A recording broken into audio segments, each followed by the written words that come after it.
padres me abandonaron y fui criado por mis abuelos que me educaron y me dejaron toda su herencia. Aunque mis padres enviaban dinero esporádicamente, mis abuelos nunca dependieron de ello para nuestro sustento básico. Las remesas llegaban cada 3 o 4 meses, a veces con cartas explicando las dificultades para encontrar trabajo estable, otras veces con simples disculpas por la tardanza y promesas de regularizar los envíos pronto. No podemos construir nuestras vidas sobre promesas inciertas, me explicó mi abuela una tarde lluviosa de noviembre que había llegado una carta sin dinero, solo excusas sobre gastos inesperados y aseguraciones de que el próximo mes sería diferente. En lugar de permitir que esa situación generara resentimiento o inestabilidad emocional, mis abuelos la convirtieron en una lección fundamental sobre pragmatismo financiero y emocional. Mira, mijo, me dijo mi abuelo esa misma noche mientras revisábamos nuestras cuentas mensuales en la mesa de la cocina, tus papás están haciendo lo mejor que pueden en circunstancias difíciles. Pero nosotros no podemos planificar nuestro futuro basándonos en lo que otros podrían o no podrían hacer. Tenemos que construir nuestra seguridad sobre fundamentos que controlamos nosotros mismos. Esta filosofía de autodependencia se extendía a todos los aspectos de nuestra vida familiar. Cultivábamos la mayor parte de nuestros vegetales en un huerto que ocupaba 1/3 del patio trasero. Criábamos gallinas para huevos y ocasionalmente para carne. Mi abuela conservaba frutas y verduras durante las épocas de abundancia para los meses más escasos. Incluso hacíamos nuestro propio jabón de pasta usando sebo y ceniza, no por pobreza sino por principio de independencia. La autosuficiencia, me explicaba mi abuela mientras me enseñaba a seleccionar y conservar chiles para el invierno, no significa que tengas que hacer todo tú mismo, pero sí significa que debes saber cómo hacerlo si las circunstancias lo requieren. Un hombre preparado nunca está desesperado. En la escuela secundaria del pueblo, mientras mis compañeros se preocupaban por los videojuegos más recientes, las fiestas de fin de semana y los conflictos típicos de la adolescencia, yo dividía mi tiempo y energía mental entre 3 prioridades fundamentales: estudios académicos rigurosos, trabajo práctico en la carpintería familiar, y aprendizaje progresivo sobre administración de negocios inmobiliarios. Mi rutina diaria era intensiva pero equilibrada de manera que cada actividad reforzara las otras. Despertaba a las 5:30 para completar tareas domésticas y revisar lecciones antes del desayuno. La escuela ocupaba desde las 8 hasta las 2 de Almohadilla los cimientos de mi vida. Mi nombre es Alejandro, y esta es la historia de cómo aprendí que el abandono puede convertirse en el punto de partida hacia la fortaleza. Tenía 7 años cuando mis padres llegaron con 2 maletas pequeñas a la casa de mis abuelos paternos, en las afueras de Puebla. Recuerdo que mamá me abrazó muy fuerte, con lágrimas en los ojos, y me dijo que era solo por un tiempo mientras ellos arreglaban algunas cosas. Papá evitó mirarme directamente, nervioso con las llaves del auto en la mano. La verdad era más simple y más dura: mis padres, de apenas 25 años, no podían con la responsabilidad de criarme. Habían decidido mudarse a Estados Unidos en busca de mejores oportunidades, y un niño complicaría sus planes. Nunca lo dijeron con esas palabras, pero con el tiempo lo entendí.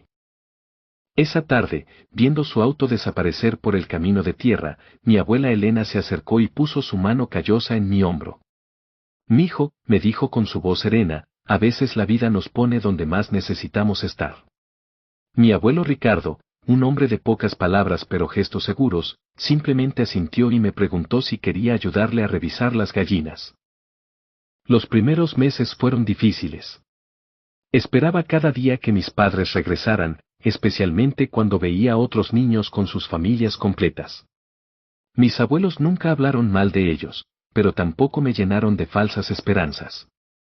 En lugar de eso, me dieron algo mucho más valioso: una educación práctica para la vida. Mi abuelo Ricardo había trabajado durante décadas como carpintero y había ahorrado lo suficiente para comprar varios terrenos en las afueras del pueblo. Tenía una pequeña carpintería en el patio trasero y algunas propiedades que rentaba.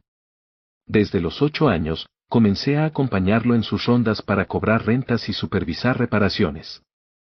Alejandro, me decía mientras caminábamos entre sus propiedades, la clave no está en cuánto ganes, sino en qué haces con lo que ganas. Cada peso que ahorres hoy, trabajará para ti mañana. Me enseñaba a calcular los gastos de mantenimiento, a entender por qué era importante mantener contentos a los inquilinos, y cómo una pequeña inversión en mejoras podía justificar un aumento de renta. Mi abuela Elena, por su parte, era una maestra natural. Había sido profesora antes de casarse, y aunque nunca volvió a trabajar formalmente, convirtió nuestra casa en mi aula particular. Me enseñó que la disciplina no era castigo, sino la base de toda libertad. Cada mañana, antes de ir a la escuela, debía completar mis tareas domésticas, alimentar a las gallinas, barrer el patio, organizar mi cuarto. La responsabilidad, me explicaba, es como un músculo. Entre más la ejercites, más fuerte te haces. A los 10 años ya sabía manejar las cuentas básicas del negocio de mi abuelo. Él me había comprado un cuaderno donde anotaba cada ingreso y cada gasto. Nunca confíes solo en tu memoria, me repetía. Los números no mienten, pero la memoria se olvida. Los fines de semana trabajaba en la carpintería. Comencé barriendo aserrín y organizando herramientas, pero gradualmente mi abuelo me fue enseñando el oficio. Para cuando cumplí 15 años, podía hacer muebles sencillos por mi cuenta. Un hombre que sabe trabajar con sus manos, me decía mientras lijaba una mesa, nunca pasará hambre. Pero un hombre que sabe trabajar con sus manos y con su cabeza, nunca será pobre. La carpintería me enseñó paciencia, precisión y la satisfacción de crear algo duradero. Pero más importante, me enseñó a ver oportunidades donde otros veían problemas. Cuando un mueble se rompía, yo veía la posibilidad de repararlo y venderlo. Cuando alguien necesitaba algo personalizado, yo veía la oportunidad de cobrar más por un trabajo único. Aunque mis padres enviaban dinero esporádicamente, mis abuelos nunca dependieron de ello. No podemos construir nuestras vidas sobre promesas inciertas, me explicó mi abuela una tarde que había llegado una carta sin dinero, solo excusas. En lugar de resentimiento, me enseñaron pragmatismo. En la escuela secundaria, mientras mis compañeros se preocupaban por videojuegos y fiestas, yo dividía mi tiempo entre estudios, trabajo en la carpintería y aprender sobre el negocio inmobiliario. Mi abuelo había comenzado a llevarme a las juntas con constructores y desarrolladores. Escucha más de lo que hablas, me aconsejaba. Aprende cómo piensan las personas exitosas. Fue en una de esas juntas que conocí a don Manuel, un desarrollador inmobiliario que había comenzado como albañil. Me tomó simpatía y comenzó a contarme sobre sus proyectos. Muchacho, me dijo un día, tu abuelo es más inteligente de lo que aparenta. Compró terrenos que nadie quería hace 20 años, y ahora todos los quieren. Durante mi último año de preparatoria, una conversación casual con don Manuel se convertiría en el momento decisivo de mi formación empresarial. Estábamos revisando los planos de su nuevo proyecto residencial cuando mencionó, casi de pasada, una frustración que había estado experimentando repetidamente. El problema con estos desarrollos, me dijo señalando hacia las casas a medio construir, es que las familias se mudan con ilusión, pero después se dan cuenta de que no pueden amueblar decentemente sus casas nuevas con su presupuesto restante. Terminan comprando muebles baratos y feos que se ven terribles en espacios tan bonitos. Esa noche, acostado en mi cama, no podía dejar de pensar en lo que había escuchado. Durante años había estado fabricando muebles para estudiantes con presupuestos limitados, pero nunca había considerado el mercado de familias que necesitaban amueblar casas completas con muebles atractivos pero accesibles. Era una oportunidad de mercado enorme que requería exactamente las habilidades que había estado desarrollando, pero a una escala mucho mayor. A la mañana siguiente, le propuse a mi abuelo una conversación seria sobre expandir significativamente nuestras operaciones de carpintería. Abuelo, le dije mientras desayunábamos, creo que hemos identificado una oportunidad que podría cambiar completamente el tamaño y la rentabilidad de nuestro negocio. Le expliqué mi análisis, don Manuel desarrollaba entre 40 y 60 casas por año y conocía a otros desarrolladores con volúmenes similares.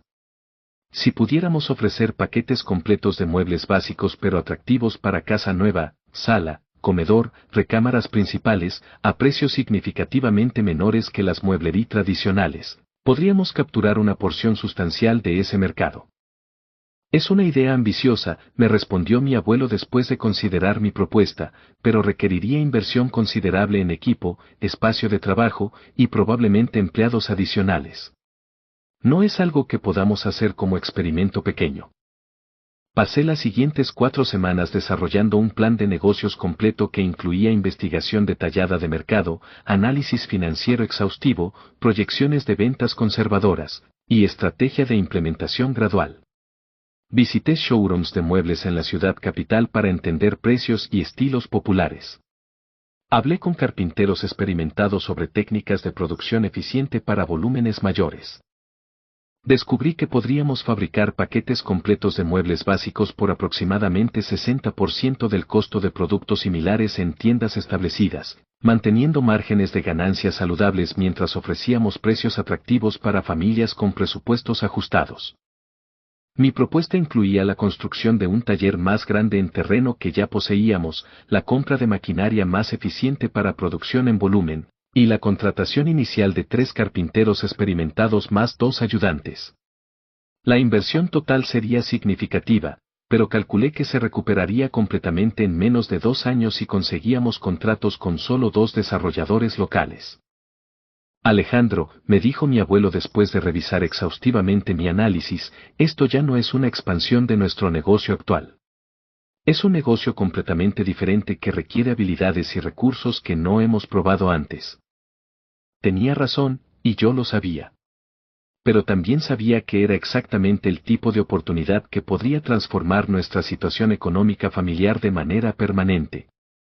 Abuelo, le respondí, usted me ha enseñado durante años que las mejores oportunidades siempre requieren salir de la zona de confort.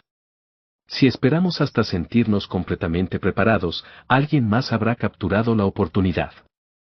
Decidimos consultar con don Manuel sobre la viabilidad práctica de mi propuesta. Su reacción fue inmediatamente positiva.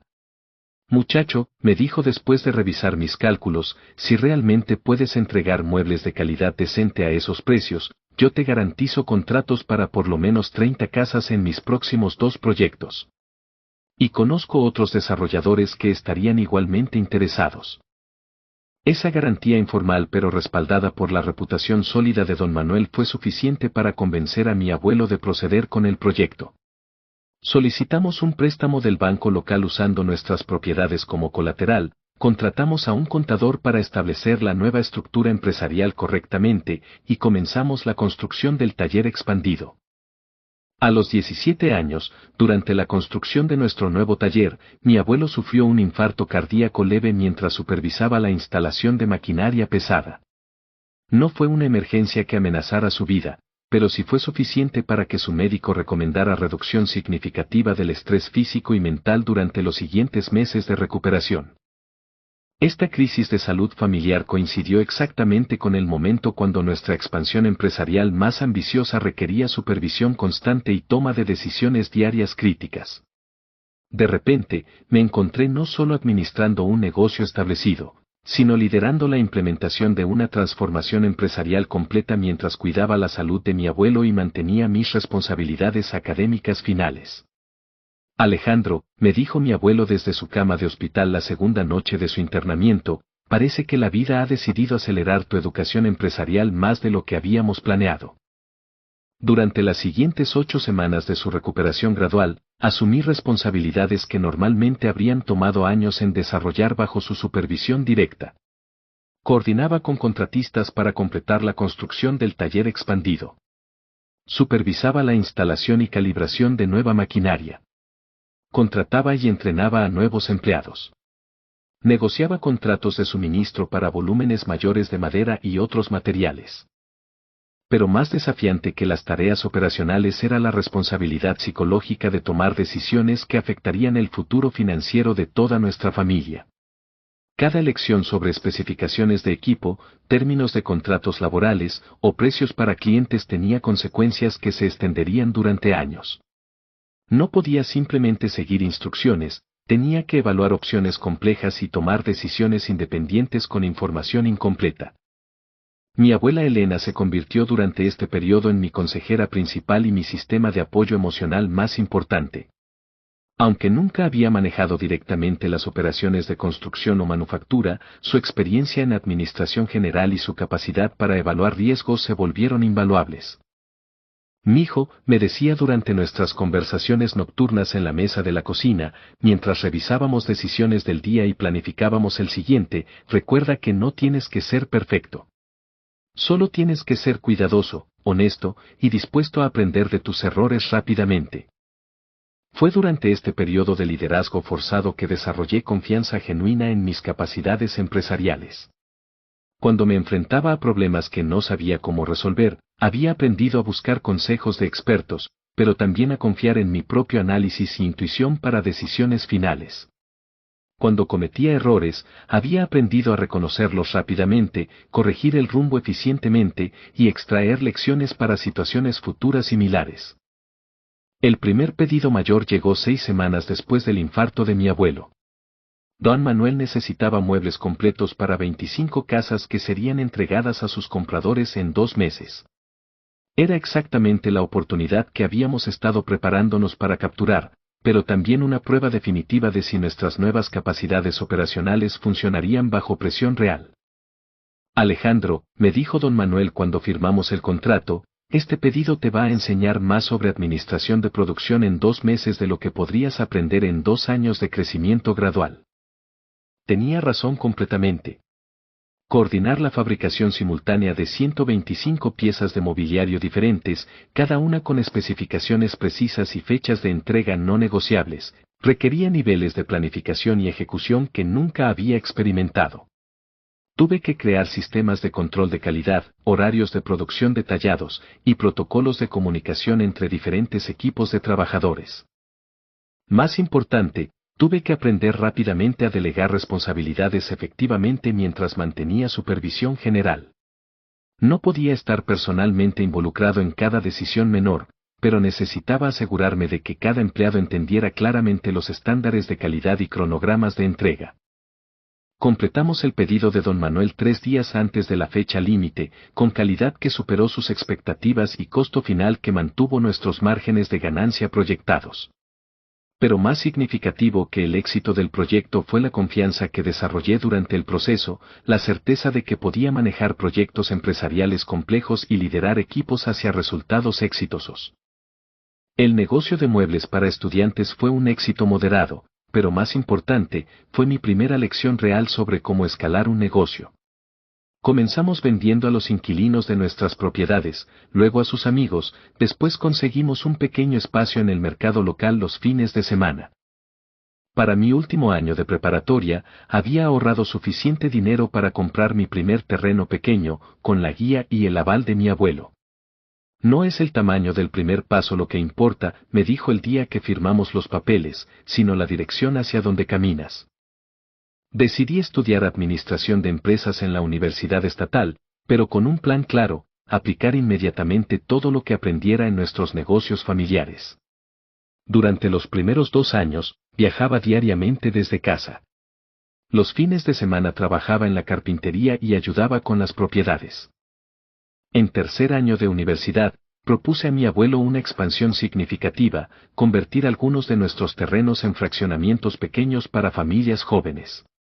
Había observado que muchos de nuestros inquilinos querían comprar casa pero no encontraban opciones accesibles en la zona. Es un proyecto grande, me advirtió mi abuelo. Necesitaremos socios, permisos, mucha paciencia. Abuelo, le respondí, usted me enseñó que la paciencia y la preparación son las mejores herramientas de un empresario. Pasamos 6 meses desarrollando el proyecto, conectándonos con arquitectos, ingenieros y navegando el laberinto de permisos municipales. Mi abuela, siempre práctica, insistió en que incluyéramos áreas verdes y espacios comunitarios. Las casas se construyen para vivir, decía, no solo para tener un techo. Para cuando me gradué de la universidad, nuestro primer fraccionamiento estaba casi completo. Habíamos vendido 15 de las 20 casas antes de terminar la construcción. El proyecto no solo fue rentable, sino que estableció nuestra reputación en el mercado inmobiliario local. Durante la ceremonia de graduación, mis padres aparecieron inesperadamente. Los había visto esporádicamente durante estos años, visitas breves e incómodas donde parecían más como extraños amables que como familia. Ahora venían con disculpas tardías y, sospechosamente, con preguntas sobre nuestros negocios. Mi abuelo, con su sabiduría característica, fue directo pero no cruel. Alejandro ha construido esto con su propio esfuerzo, les dijo. Si quieren formar parte de su vida ahora, será en los términos que él decida. Mi abuela Elena falleció pacíficamente durante mi 5.º año como empresario establecido, a los 82 años. En sus últimas palabras me dijo, mijo, te damos todo lo que tenemos no porque te lo merezcas por sangre, sino porque te lo has ganado con trabajo. Mi abuelo Ricardo vivió 4 años más, tiempo suficiente para ver cómo expandí el negocio familiar hacia desarrollos comerciales y para conocer a su bisnieta, mi primera hija. Alejandro, me dijo en una de nuestras últimas conversaciones serias, nunca te abandonaron. Te trajeron exactamente donde necesitabas estar. Hoy, a los 35 años, dirijo una empresa de desarrollo inmobiliario que emplea a 40 personas y ha construido más de 300 viviendas. Tengo propiedades en 3 estados y mi familia vive cómodamente. Pero lo más importante que heredé de mis abuelos no fueron los terrenos ni el dinero, fueron los principios que guían cada decisión que tomo. Cada mañana, cuando reviso los reportes financieros en mi oficina, pienso en mi abuelo calculando gastos en su cuaderno manchado de aserrín. Cuando trato con empleados o clientes difíciles, escucho la voz de mi abuela recordándome que la paciencia y la firmeza van de la mano. Cuando mis hijos me preguntan por qué trabajo tanto, les explico que el trabajo no es castigo, sino la herramienta que nos da libertad para elegir nuestro futuro. Mis padres viven ahora en California, con relativo éxito en sus propios negocios. Mantenemos una relación cordial pero distante. Les agradezco una decisión que en su momento me dolió profundamente, porque me llevó a los verdaderos maestros de mi vida. A veces me preguntan si guardo rencor. La respuesta es simple, no tengo tiempo para el rencor. Estoy demasiado ocupado construyendo sobre los cimientos que mis abuelos me ayudaron a establecer y enseñando a mis propios hijos que las circunstancias no determinan el destino, sino las decisiones que tomamos frente a esas circunstancias. La carpintería original de mi abuelo sigue funcionando en el mismo lugar, ahora dirigida por don José y su hijo. La mantengo no por nostalgia, sino como recordatorio de que todo imperio se construye herramienta por herramienta, decisión por decisión, día por día. Esta es mi historia, la historia de un niño abandonado que aprendió que el verdadero abandono es renunciar a construir tu propio camino, y que la verdadera familia está formada por quienes te enseñan a ser la mejor versión de ti mismo.